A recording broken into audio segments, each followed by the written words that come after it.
Welcome to Revive Ministries Podcast. As we enter April, we are focusing on communities and the way they treat one another.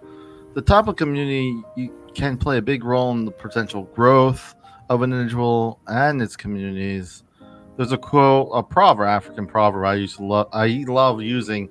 It says, "If you want to go fast, go alone. If you want to go far, go with others." Today, to speak deeper on this subject again is Reshie Joseph. Thank you so much for coming on and sharing your insight again. Pleasure, Robert. Pleasure always. I just want to share a disclaimer for those who are in the States or wherever you are in the world. I don't like reinventing the wheel. So, whatever communities that you can ask say those three words, I need help. I encourage you to find them. If you need help, get help.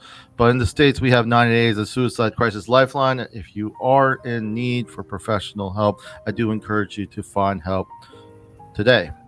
There's a Burmese actually proverb I'm starting with. It says, if you take big paces, you can leave big spaces.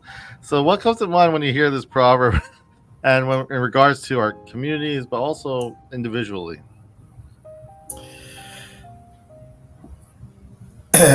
Well, it's very nice to be back, Robert. I just wanted to say thank you for having me back again. That proverb, when I first read it on the sheet that you sent through, the first thing that came to my mind is just how fast modern life has become. Mm-hmm.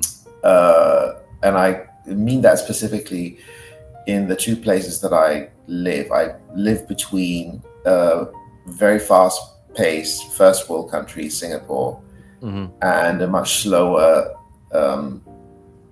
gentler place, Bali, Indonesia. And I shuttle between these two places. And it's remarkable to me how different people are in these two places simply from the pace of life that they travel at, in the way that the Burmese proverb says. In a fast-paced city like this one, Mm-hmm. we don't appear to have very much time for each other in a Mm-hmm. general sense. Whereas in a place like Indonesia in general, and Bali specifically, which I know quite well, having lived there for quite a long time, people have a lot more time for each other. They have a lot more time for each other. Mm-hmm. And the resulting experience is a very different one. Mm-hmm.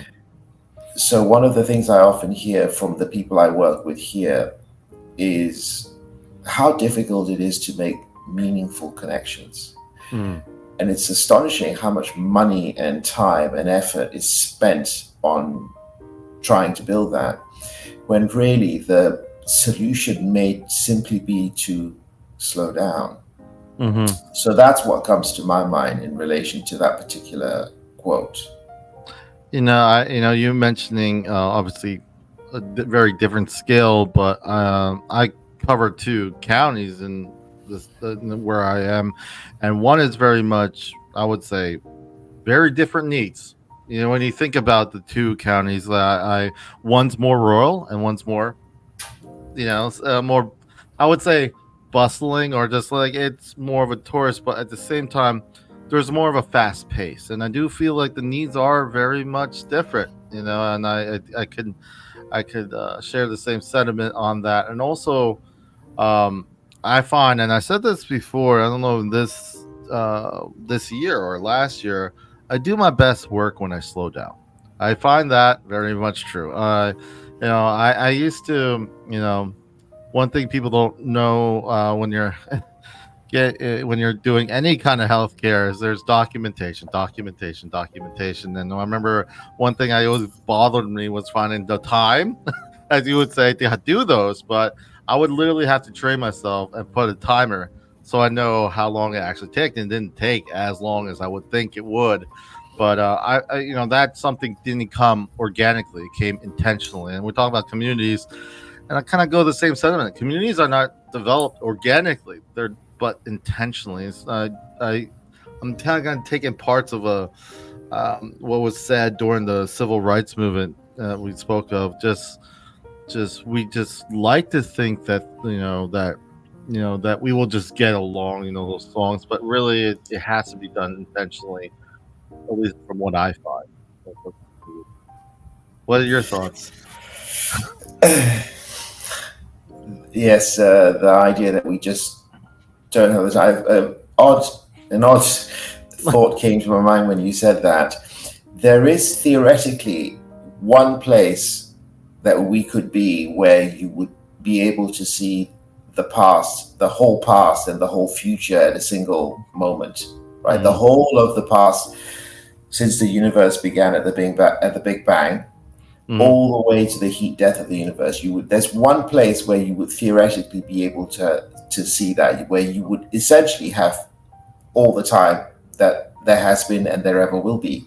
mm, And that place is at the lip of a black hole known as the event horizon. mm. The problem is that's the point at which the gravitational pull becomes so great that not even light can escape it. So you would have all of time stretched out before you, but you wouldn't have the time with which to view it. Yeah. Can never quite get my head around that one. But when you were talking about time, for some reason that just came into my mind. No, but I'm sorry, Robert. No, no, Please go ahead. ahead. No. But sorry for going off on a tangent. But back to the topic of communities not developing organically but intentionally.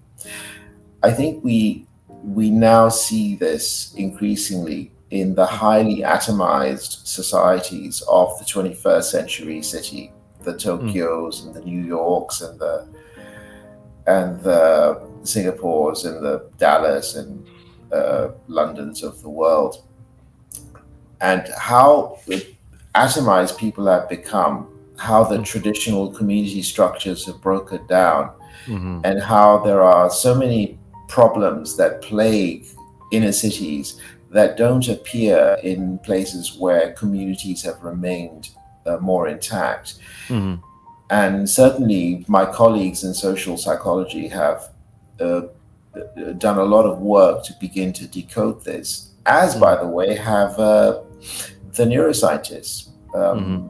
I mean, I'd like to speak on that, if I may, because I No, find it go very ahead. interesting. Go ahead.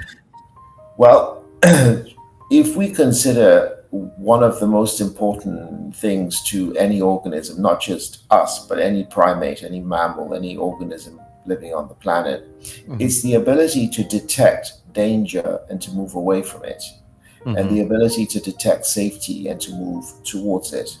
And we have large structures in our brain that are devoted, nervous system and brain, that are devoted to this single task, the ability to take aversive action when danger is detected, and orienting behavior towards safety and security.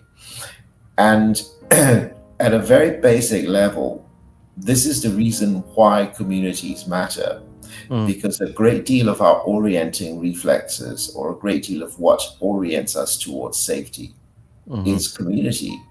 If we consider that for most of our history, we haven't lived in these highly atomized, nuclear systemed cities. For most of our history, we've lived on the plains, the prairie, the cave, places that were very dangerous. Then the ability to orient towards safety was absolutely key. Mm-hmm. And if we look into the brain, the part of the brain that perhaps interests me the most is known as the periaqueductal gray. And what's interesting about this part of the brain is that we know that it's involved in maternal bonding. We also know that it's involved in defensive behaviors. We know that it's involved in some of the broad aspects of the community. But what's most interesting about this area of the brain is that it is supplied along with other neurons. It's supplied by opioid neurons. So it's a little bit of an oversimplification, and it's slightly far-fetched, but not by much, which is to say that when a mother is soothing to an infant, what she's in fact doing is she's supplying the baby's brain with opioids. Mm. because of the prosodic tone of her voice, because of this part of the brain, the periaqueductal gray. And we also know from some of the latest research that if a baby in the first year of life does not get this particular the mother infant bonding that it needs, it can compromise this very critical part of the brain for life. It Mm. may, in fact, be the origins of attachment trauma. It may, Mm. in fact, be the origins of all kinds of adult trauma, coming from the fact that people are unable to find safety within their relationships. And you know as well as I know that if you cannot find safety within your relationships, then you cannot really have a relationship. And that's Mm. a real problem.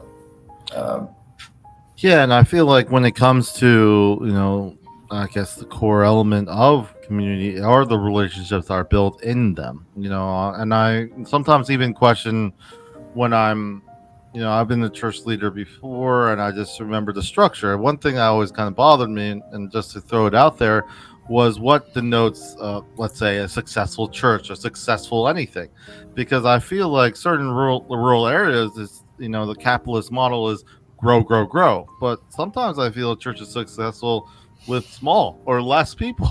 That's just my personal opinion. Like a lot of times, there's this push to grow, and and for me, I feel the communities has it's hard to say. I feel like when it comes to an organization, whether it's religious or a community that is doing good work, I feel it's really um, impactful when how people see it when it's not there. If the community is, how do you see this? Whether church, mosque, whatever it is, what does the community say about that place when it's no longer there?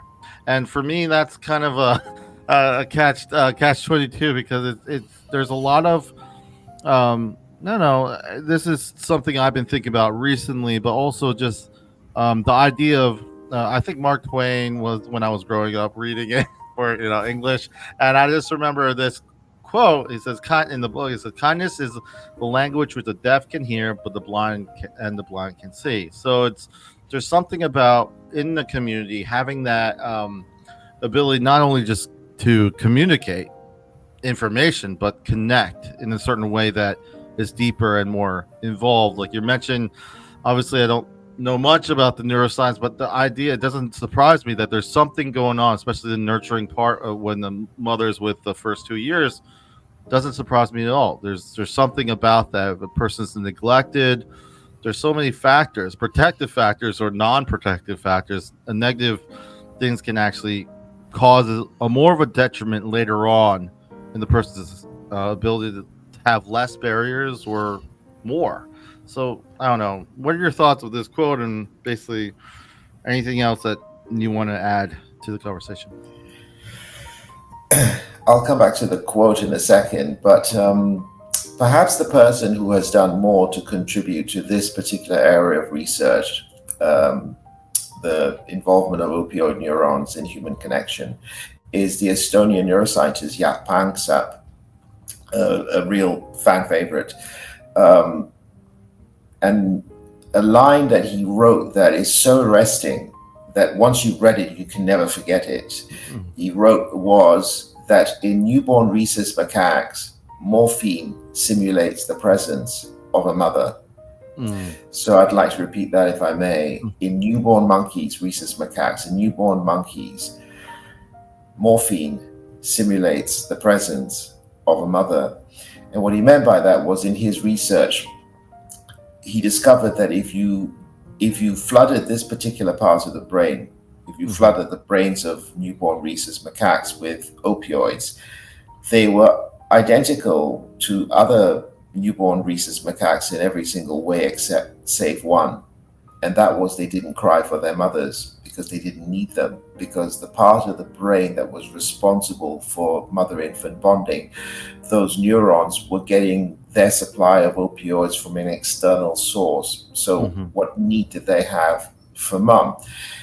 And I speculate on this in my book on why there has been a raging opioid epidemic around the world, particularly in in big cities, but everywhere really. And I mean, of course, the one in the US is the one everyone talks about, but it's not by any means Mm. isolated there. And I say in my book that one would never seek to excuse the role of big pharma. You know, the intention is never to do that, but it's not accurate to say that they cause the problem, Hmm. right? Yeah. Because opioids have been available for the longest time. You know, it's Mm. not difficult to get them. Clearly, there's something else that's going on. And one of the theories that I put forward is the reason that opioids have become so attractive to people in today's society, particularly in the cities, is it's a chemical means with which to find community.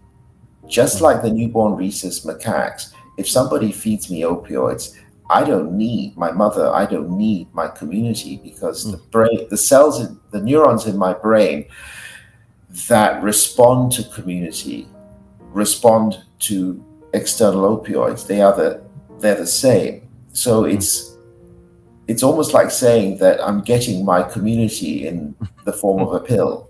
You know, Mm-hmm. it's a real stretch. I know it sounds like a Mm. real stretch, but I'm quoting Mm. Panksepp word for word here, and he is very well respected in the field for this. And I write in my book that it may be one of the underlying reasons why we're having such a raging crisis with opioids is of how fractured societies have become, because Mm-hmm. people cannot find communities, or it's so difficult to find communities with cancel culture and all of the other various Mm-hmm. things that are now present in our society. And that an easy way to do that, a very cheap way to do that, a way that allows you to sit in your tiny little apartment staring Mm. at a screen on the wall, is to pump your brain, your periaqueductal brain, full of opioids, and then you don't need people. Indeed, I've heard many opioid addicts say to me, the great thing about morphine or heroin or any kind of opioid is you don't need people. You don't need a girlfriend or a boyfriend or a community. And the Mm-hmm. reason for that is that your community has come to you in the form of a pill or a syringe. I see. You know? So Yeah, and yeah. and I just hearing you say this reminds me of, obviously, um, we'll come back to this one, but it just Kurt Vonnegut uh, he says it this way. And I think this is, when you were saying that, kind of reminds me, because a lot of times I've talked to people, I'm working with them, and loneliness is on the front of everything. I feel so lonely, and like a lot of times there's a lot of shame, or get, you're an adult, you're lonely. A lot of people are severely lonely, and I think this quote kind of shares a little bit of a little, I guess, an anecdote of, or just where we're at. It says, he says, what should young people do with their lives today? Many things, obviously, but most daring thing is create stable communities in which a terrible disease of loneliness can be cured. I feel I used to not think this before I was working in this field. I think loneliness is there and more present than it ever has been. And I think what you're saying, especially with people trying to quick way to avoid people, you don't have to deal with, if you've been traumatized by being, the amount of sexual abuse, the amount of at a young age, the amount of distrust, the amount of fractured families, you just can name, like, it's so much out there, and for them to find an easy way, and I know it may seem like a stretch for those maybe listening, but when you see every day in and out how lonely people are, and how they have these masks every time they go out the door, how they're saying hi, but it kind of reminds me when I was reading a lot about the Industrial Revolution, when I was college, and this idea of all these cities that were never, and all these people all in one group, and there was no community. They were there, but they were like, there was this fear rising about it, and people wrote about it. But I do what you said kind of reminds me of this. Any thoughts? I went to a conference during COVID where I was very privileged to see, or to hear rather, Dr. Bessel van der Kolk. I'm sure you know who he is, a man Mm-hmm. who wrote probably the best known book on trauma, The Body Keeps the Score. I was very privileged to attend a conference where he was a speaker. And part of his presentation at that convention was he started putting up all of these slides that showed some of the work that he was doing within the penal system in America. Mm-hmm. And they were pictures of all of the inmates doing these various dances, Hawaiian dances, community dances, right? And he was putting up all of this stuff. And I remember thinking to myself, why on earth is he doing this? I thought he was going to start talking to us about the brain or something, but he just put up these slides and started talking about how he was very involved in this area within the penitentiaries of the US.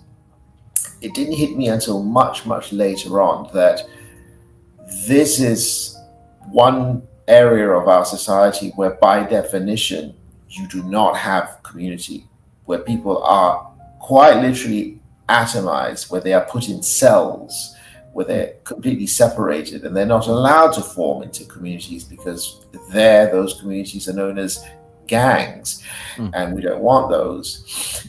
And what was very interesting about Dr. van der Kolk's research was he discovered that once he started doing this with these men, violence rates went down, drug use went down, all of the antisocial behavior metrics began to go down. Across the board, there was a sudden drop in a lot of the problematic behaviors that these individuals have. Now, he didn't say this, and it didn't hit me till much, much later on, but what had he done? He'd given them a community, these young men. He'd given them a community is what he'd done. And just by giving them community in the very beautiful way that only Dr. van der Kolk can, right? It's quite extraordinary what he's able to do with his reputation. But essentially giving these men that community, creating that stability, and perhaps speaking to this terrible disease of loneliness, just doing that and nothing else, he was able to bring down all kinds of offending behavior, antisocial behavior, drug-seeking behavior, self-harm, suicide, across the board, quite extraordinary.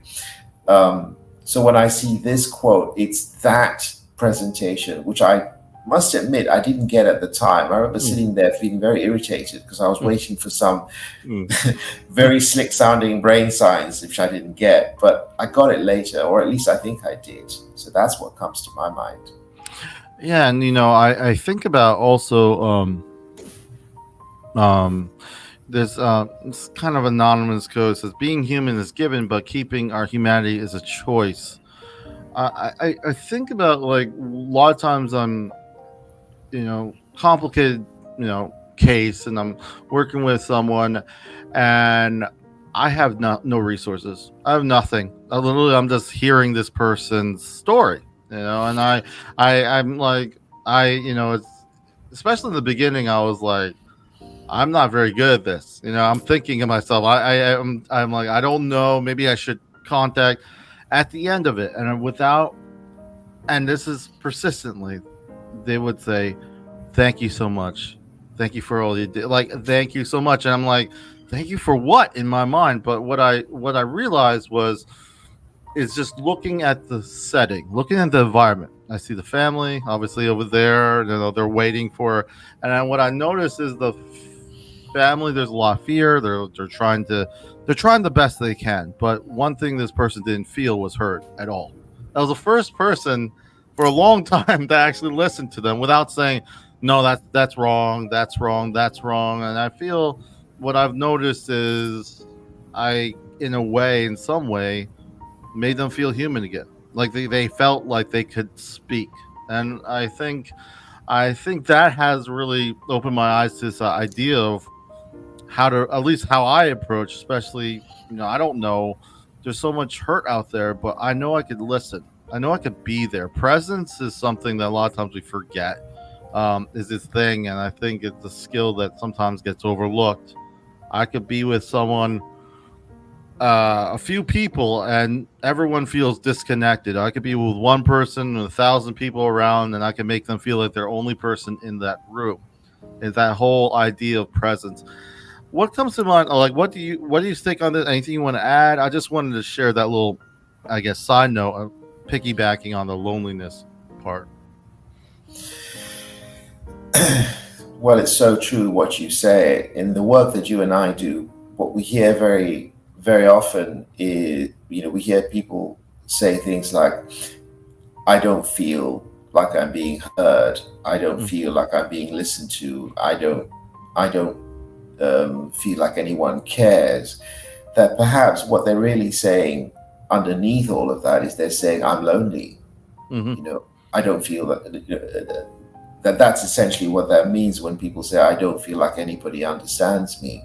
mm, And that if we say went with the research of someone like Alan Shaw, who is perhaps the best authority on this, his research on, especially in his very famous book, Affect Regulation and the Origin of Self, who we are, and this is about our humanity, who we are really is about our ability to self-regulate in the mm, presence of another person. So for example, if I wanted to speak to your humanity, Robert, and ask the question, who are you? To a degree, who you are is what you have to do to self-regulate with the person you're with. So if you were mm, with your parents, mm. those mechanisms would be different. If you were Yes. with your children, Mm-hmm. you're a different Robert, basically, is Yeah. what Exactly. Shaw is trying to say, right? Mm, And that the essence of who we are, the origin of self, if you like, the origin of our humanity, comes from our ability to co-regulate and to self-regulate, to affectively regulate in the presence of another human being. mm-hmm. Meaning, you need to have another human being Yeah. before you can affectively regulate. And that the Buddhist idea of the sound of one hand clapping is a, it's a not so much of a riddle, but as a frank statement that you can't exist in a literal sense in isolation if you Mm-hmm. didn't have parents and children and friends and community and society. If you didn't have that, to a degree, your sense of self, your humanity, what you would be required to do, which is to affectively regulate, that component would be missing. And so your own sense of who you are would crumble.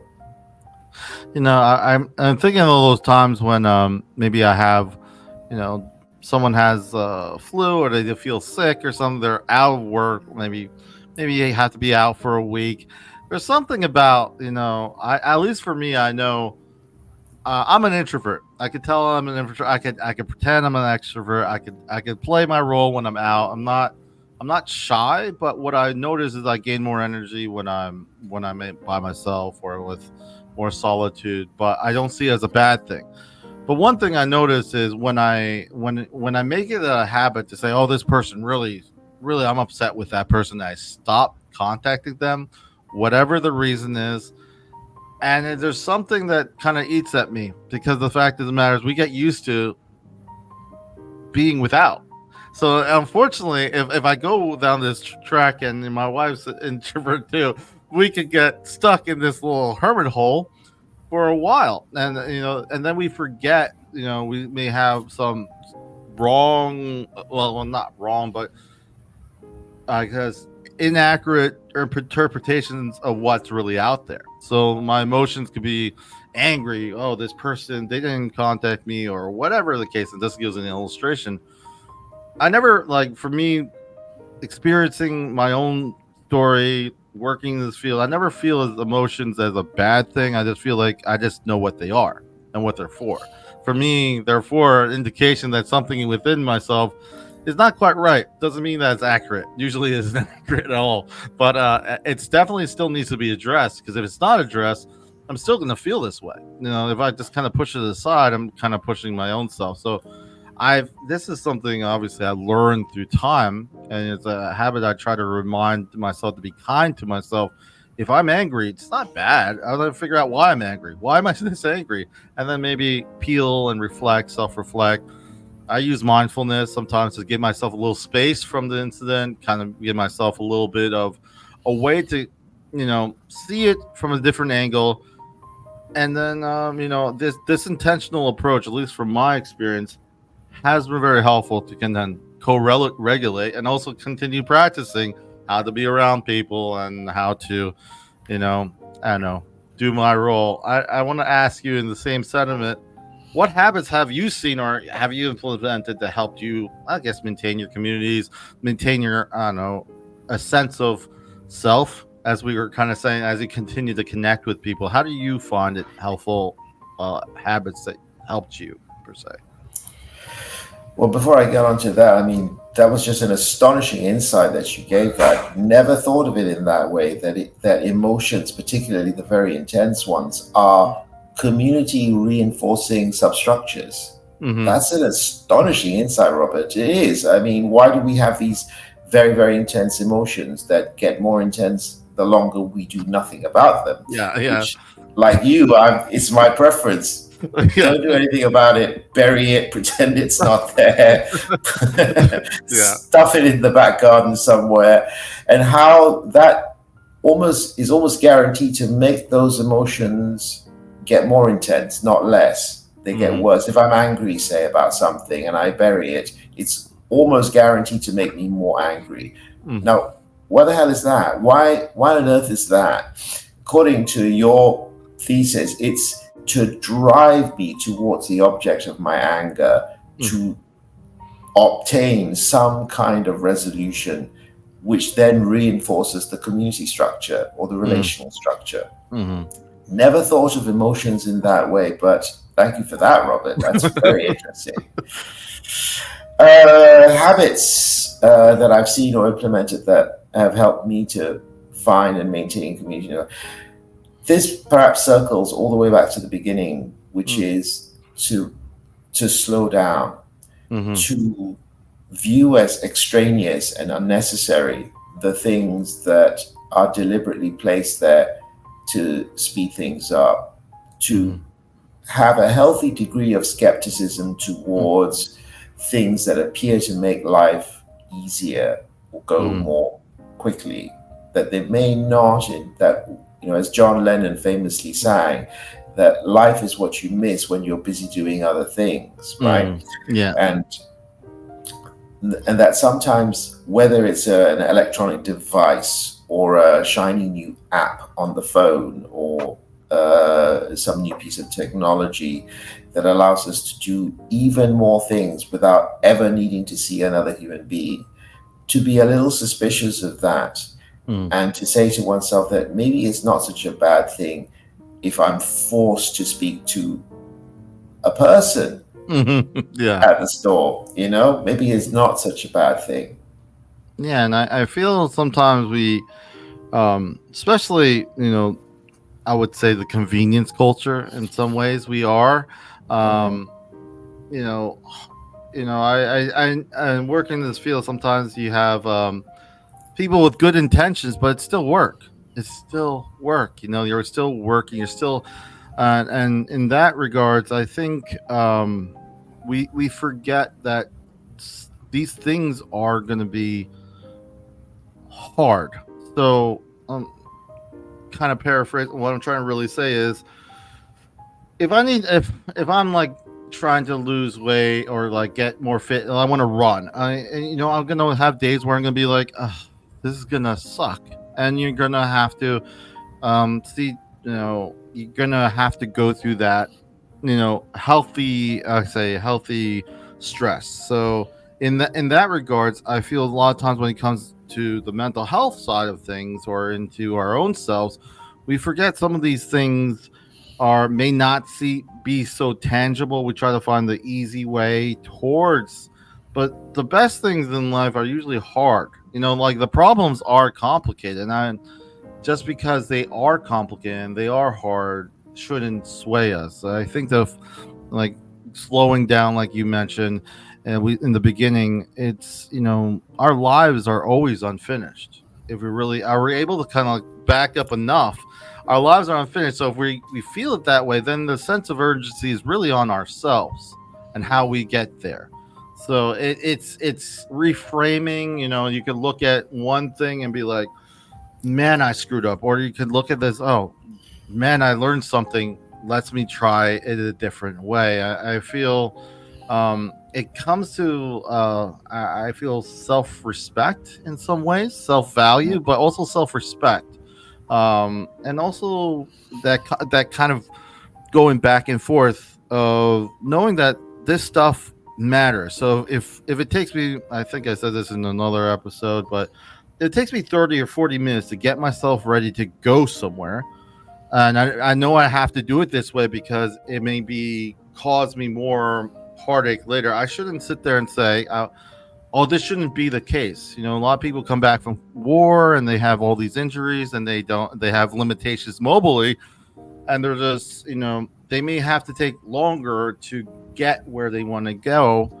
But, at the end of the day, are you valuable enough to go through that process? Are you valuable enough to go through the process of healing? You may have to be more creative of solving problems, but does it matter that it's not like everyone else's way of solving problems? I think problem solving, as we said in last month, is creative, and I think it's sometimes, if we look at it as being creative and not just looking at a problem as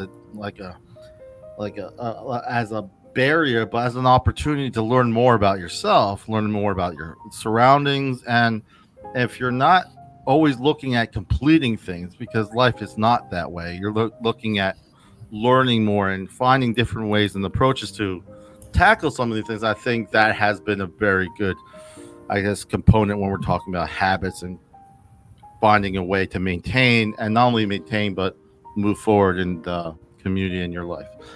I don't know if that's long-winded, but so I'm saying it, but I was trying to get to some resting point. No, I thought that was very well said, particularly the point that you made about the ability to reframe to oneself, one's beliefs about community and relationships, which I understood to be this. Look, if I harbor a belief, say, or a thinking process that says, where I say to myself, something, Robert, community is too much trouble. People are too much trouble. Relationships are too difficult. I am not going to bother. I'm going to sit in my little apartment and I'm going to stare at the screen all day and all night. If I harbor a belief such as that one, we both know what the results are going to be there. They're pretty predictable.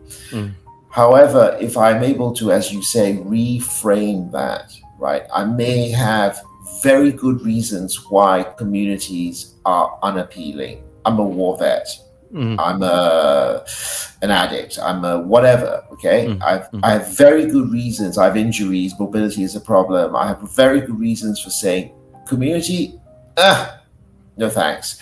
But if I'm able to reframe that into something that sounds like life is a journey that never finishes. This part is what is going to make this journey eminently more enjoyable, deepen it, enrich it. If I'm able to reframe my reticence in that way, then I'm just much, much more likely to implement something that will really pay off in the long term. That's what I understood. Very, very valuable point, I thought. Yeah, and I feel when you have more self-respect, then the time or how much time it takes doesn't matter so much, because you value yourself and you value the direction that you're going. So it's just like if you're investing, if you just think short term, you're gonna make the worst decisions ever. If you're just thinking, I need this money tomorrow, you'll probably go to you're gonna take out money that you can't pay back. You're just gonna go ahead and make some poor decisions. You may, but if it's long term, you're trying to thinking about other factors that matter to you, which means that you start to think that you matter a little bit more, and you want to be around a little bit longer, which also kind of leads to the fact that you have a little bit more self-respect. And time, you don't get more time. you have the time that you have, and it's maybe reframing, and also reflecting. What does it matter? Does it matter to be this, or what is the real reason, or is it that, or sometimes just kind of dig into the derivative of what you're really saying? What is the derivative of what you're really saying at the surface? And you can get to the real point of, I just want things to be calmer. I want to have more time with my family. I want to be comfortable enough.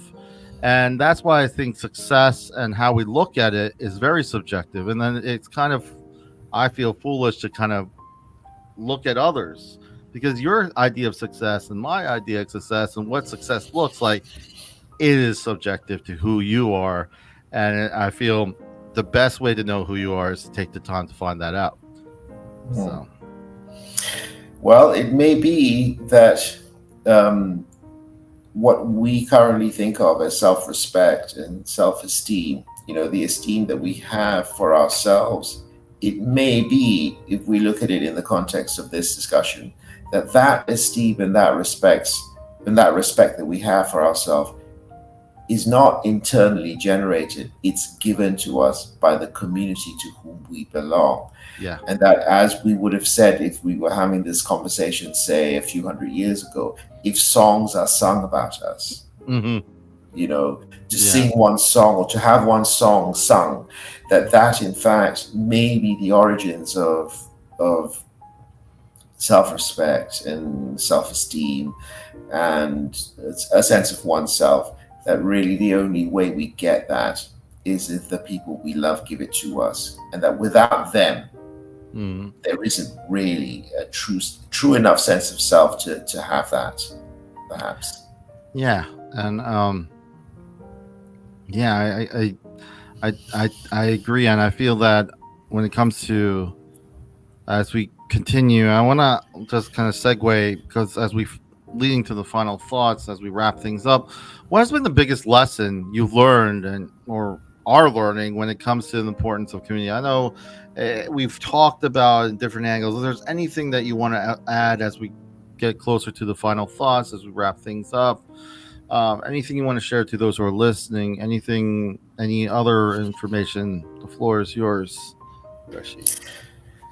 I would simply just want to extend what we were saying, and that is that in the modern world, in the world we live in today, communities are no longer a happy accident. They have to be Mhm. crafted, they have to be worked at, they have to be created and maintained. And that can have very positive outcomes, as in the research that Dr. Van der Kolk is doing in the prison communities. But we also know that it can have very disastrous outcomes where nefarious individuals or nefarious characters or organizations can play on the very powerful human need for community and a sense of belonging and to Mm. be a part of a winning tribe, and can create institutions that are very destructive as well as very nurturing. And that is the danger that confronts us on a species level, that there are in fact communities, and they fit all of the descriptions of a community, that have become very destructive to the people who are in those communities as well as to uh, wider society. And perhaps shouldn't end on such a negative note, but I would say that in the context of community, it is very much today buyer beware. Mhm. And I don't want to end negatively, but since you mentioned that, I just wanted to share with those listening. A lot of times when you think of, what you described, communities, if you're not aware of the needed community, sometimes like anything else can be manipulated, kind of can be used in a way that is. So if you have lot of people who are angry, you can get a lot of people angry together that are, and the one thing that Martin Luther King, a lot of people don't know he said, and he Mm, said this in a time that a lot of people don't think about. Never forget that everything that Hitler did in Germany was legal. And if you think about that for a second, because most people would say, That's not true, but he used a situation, especially after World War One, of how the German people were very much the marks. They couldn't pay for anything. They were really struggling financially, Mm, and built a community based on that to be the best community in the world at that point. And mm, in that regard, I just think it kind of lends to what you're saying as your final thought. Thus, as we wrap things up, that buyer beware, because the only one who could tell what community will be good for you, safe for you, is when you take time to reflect on what's important to you, what values are important, what community does promote a safe but positive. Where community can I say to, hey, I'm not doing well, I need help, and that's okay to ask that. Sometimes mm, if you're in community, things that I even see even in safe communities or communities that are known to be nurturing communities is they sometimes overlook the people who are working the hardest there. Like you see this in church environments, the most active members are the very small percentage, and sometimes they feel they are unfortunately overused and underappreciated. So sometimes even in structures that are supposed to be promoting nurturing environments, sometimes that oversight does happen. So it's good to kind of make sure that, as my final thought, and I'll get yours, is just to, you know, take the time, do the work. Communities are important. It doesn't happen organically, but intentionally. Find that time, make that time. And I feel it's very important nowadays for us to do this. Any last words, Reshi? I think uh, that even very, very small gestures can have, it's a bit like the butterfly effect, just I mean, I'm thinking of my own life and I'm thinking of it quite recently, and that how sometimes a kind word or a kind action, Mm-hmm. just said in the moment without, much effort, not the sort of the noblesse oblige or the sort of the grand gesture, just a very small act to be inclusive to someone who may be feeling excluded, say, Mm-hmm. that can have massive positive outcomes, and that if we all took a little bit of time to do just those small gestures, we may be very pleasantly surprised.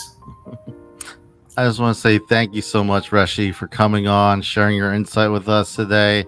I also want to say to those who are listening, remember to stay updated with Revive Ministries through the various platforms. ReviveMinistriesFL.com is our website.